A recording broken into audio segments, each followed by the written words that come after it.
My name is Chris Neby. I'm the creator of the Mysterious China series.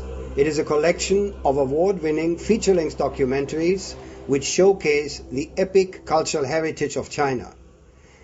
Given the recent events of March 2008, I believe it is important to clarify the political history of Tibet. Tibet is about half the size of Europe with a population of only 3 million. As far back as the 13th century, Tibet was officially listed as part of the Middle Kingdom in the maps of the Yuan dynasty, one of the most progressive Chinese dynasties. Buddhism, a religion that originated in India, was introduced to Tibet in the 7th century. Tibetan Lamaism is a form of Buddhism intermingled with Bon, the ancient indigenous religion of Tibet. Lamaism made every effort to suppress Bon for the centuries to follow. With the introduction of Buddhism from India came the Indian caste system in all its demeaning form. Rigid laws divided Tibetans in 3 castes. Each caste comprised 3 ranks. The first caste included the living Buddha, upper senior class monks, and the aristocracy. Their lives were valued in pure gold equal to their body weight. The second caste included lower-ranking monks, officials, and merchants. The third caste was for manual laborers, women, butchers, blacksmiths, hunters, herdsmen, and entertainers. Their life was valued equal to a rope of straw. The first caste made up less than 5% of the Tibetans, but they were the ruling class. They owned all the land, pastures, forests, mountains, rivers, and lakes, as well as the bulk of the livestock. 95% of the Tibetans were slaves or serfs. The first caste enjoyed the right to enslave and to buy and sell slaves and serfs. In the eyes of their masters, they were no better than beasts of burden. For centuries, ordinary Tibetans suffered barbaric exploitation and subjugation, all in the name of a feudal theocracy. When discussing Tibet, it is important to realize that for much of China's epic 5,000 years of civilization, they were far more advanced than Western cultures. The Chinese were the first to invent paper, paper money, printed books, gunpowder, porcelain, cast iron, and the magnetic compass. During the last 2 centuries, however, China's relationship with the West has been tragic because of the oppressive colonial Western powers and Imperial Japan. Subsequently, for protection, China isolated itself from the outside world. The result is that today, China is still a developing nation facing many problems, but it is rapidly solving them with ingenuity and diligence.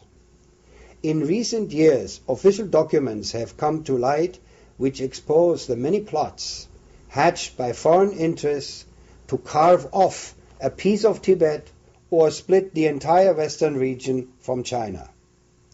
In the history of the world, it is arguable that no greater injustice has been recorded than the racist, criminal, and barbaric treatment of China by the colonial, imperialistic powers led by Great Britain in the so-called Opium Wars in the 19th century. The population of China decreased by over 60 million in the period of these conflicts and attacks from foreign powers. China's population at that time was only around 400 million. In their ceaseless efforts to take advantage of China, the British, while ruling India, created a political incident in the early part of the last century and annexed a semi-tropical region south of the Himalayas. This area had been part of China since ancient times, when this was a holy place for the worshippers of the indigenous Tibetan religion known as Bon. After declaring independence, a few years later, the Indian government incorporated the annexed area into the new India. To this day, this border dispute remains unsolved and continues to taint Indo-Chinese relations. With British support and encouragement, Tibet declared independence from China in 1913. This claim of independence was never acknowledged by China, as it had much more pressing problems to deal with. The Qing dynasty had fallen, and the new central government in Beijing faced many problems trying to consolidate the rest of China, all the while fighting warlords backed by foreign powers. It was in 1950, after ending the Chinese Civil War and defeating the Imperial Japanese Army, that the central government firmly asserted its presence in Tibet. In 1959, backed by British interests, a revolt broke out in Tibet. The central government quickly quelled the rebellion of the rich and ruling theocratic elite, sending the Dalai Lama and his entourage of senior monks and nobles to India, where they have remained ever since. During those centuries, the Chinese central government had not involved themselves in the internal affairs of the despotic, feudal theocracy of Tibet. After 1959, however, the central government abolished all privileges of the Tibetan theocracy once and for all. An extensive land reform was enacted, providing former slaves their own land to till. Livestock breeding and herding was encouraged, a new economy built. For the first time in history, the majority of the Tibetans were able to take control of their lives and decide their own destiny. Tibet has been catapulted in the 21st century by far-reaching reforms and the creation of a state-of-the-art infrastructure with superhighways, user-friendly airports, and the famous Tibetan Express, which connects Tibet with the highly industrialized east of China and ultimately the world. The Tibetan economy has flourished and created fundamental socio-economic changes in this once impoverished and inaccessible remote western region of China. The harmonious coexistence of modern Tibet's daily life with the deep religious devotion of the Tibetans is a remarkable result of the central government's policies. It is very sad that once again outside powers are trying to discredit and embarrass China.